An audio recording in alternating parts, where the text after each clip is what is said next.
মানুষের জীবনের, সংসার জীবনের উন্নতির একমাত্র মাইল ফলক একজন স্বামী হবে আমানতদার, স্ত্রীও হবে আমানতদার। আল্লাহ না করুন যদি স্বামী আমানতের খেয়ানত করেন, খোদার কসম ওই সংসারে কোনো বাগান হবে না, বাগান হলেও ফুল ফুটবে না। আবার স্বামীর আদর্শ ভালো, স্ত্রীর আদর্শ বড় খারাপ। স্ত্রী আমানতদার না, স্বামীর মাল গোপনে গোপনে ডানবাম করে। এরম আল্লাহর বান্দি আছে না নাই?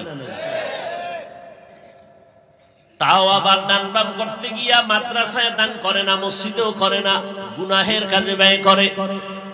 আল্লাহর কসম যেই আম্মা জানে না স্বামীর ঘামের টাকা ডানবাম করবে না জিজ্ঞাসা করে, আমানতের খেয়ানত করবে, ওই সংসারে কোটি কোটি টাকাও যদি স্বামী কামাই করে, আল্লাহর কসম কখনো বরকত হবে না।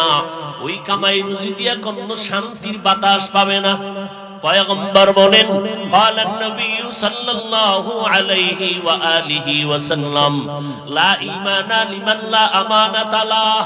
পয়গম্বর বলেন, যার মধ্যে আমানতদারি নাই তাদের ঈমানই নাই। আমানতদারি বড় এক কঠিন। এজন্য আমার নবী কেমন আমানতদার। দুনিয়াতে একজন ব্যক্তি আমার নবী, যেই নবীর 63 বছর হায়াতে ভুলেও কোনোদিন একটা মিথ্যা কথা বলেন নাই।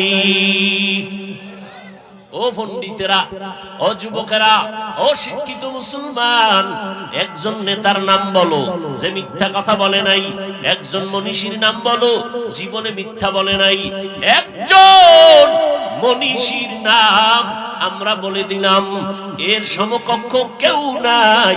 রাহমাতুল লিল আলামিন, যার আমানতদারি দেখা দুশমনেরাও পর্যন্ত বলে ইনি হলো আল আমিন।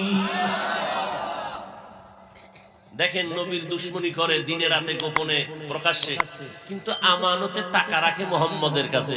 কয় রে যত বড় দুশমন হোক আমগো টাকা মেরে খাবেন। সে সৎ ব্যক্তি, আমানতদার।